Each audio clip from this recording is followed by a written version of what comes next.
Hi, I'm Jonah Peak, a senior student in the CID program, and I'm here to make suggestions to the IT department and other relevant departments about the computer labs and available stuff. Hey, the music's getting really dramatic. Could you turn the music down? I'm trying to do a video. These are 3 very small changes that I and others would like to see in order to improve quality of life, and they shouldn't cost very much.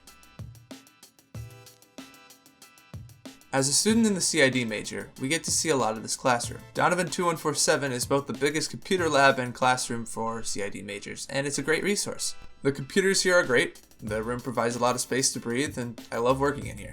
However, this room never seems to be open to use. During the day, it's usually in use as a classroom, as it should be, and at nights it's closed, as it also should be. The interesting part is that the room is closed on the weekends, much like the majority of Donovan. The only labs that are open on the weekends don't really have all the tools that we use. This leaves the average time frame to work in the lab to be from about 9 to 10:30 p.m. on weekdays. Most students just buy the software they need outright as a result.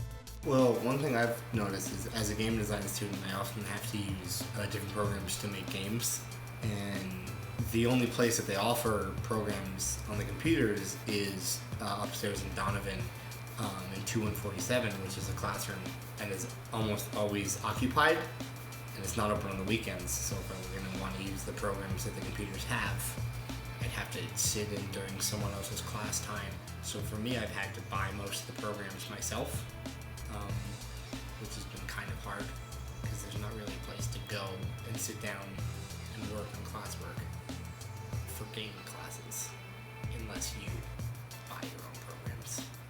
I'd like to ask to incorporate a better weekend policy. I'm aware that leaving the room open on weekends poses a security issue with the fancy Apple computers, but I believe that starting a sign-up schedule over the week with a staff member or student worker keeping track of the room while it's being used over the weekends is a great alternative to not having it open at all.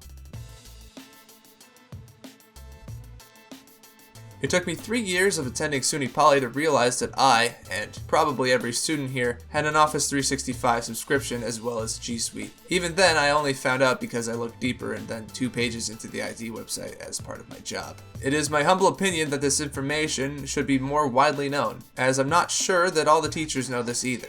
Most probably don't even need the information because G Suite works pretty great for education. However, I think it's nice to know what the school is providing to me as a student, particularly when the school is paying for a subscription like this. A good solution to this could be to send out a guide to show what's available to students through email or Blackboard. This way, students don't have to guess and check or find themselves reading the IT page like a manual.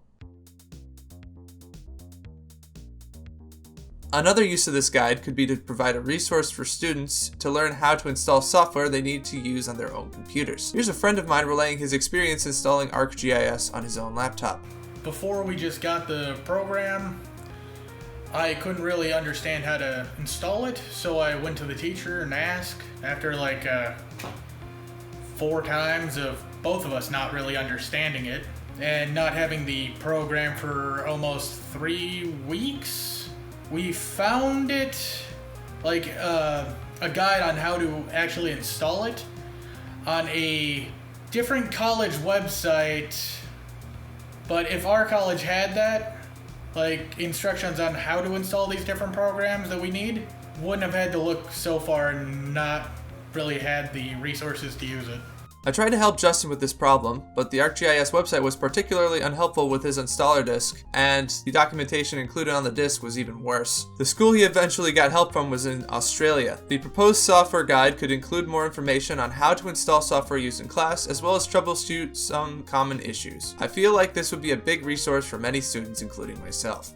So those are the 3 small changes I'd like to see to the computer policy. The Donovan Computer Lab policy will probably take some time to set up, while the guide could be finalized in a few days.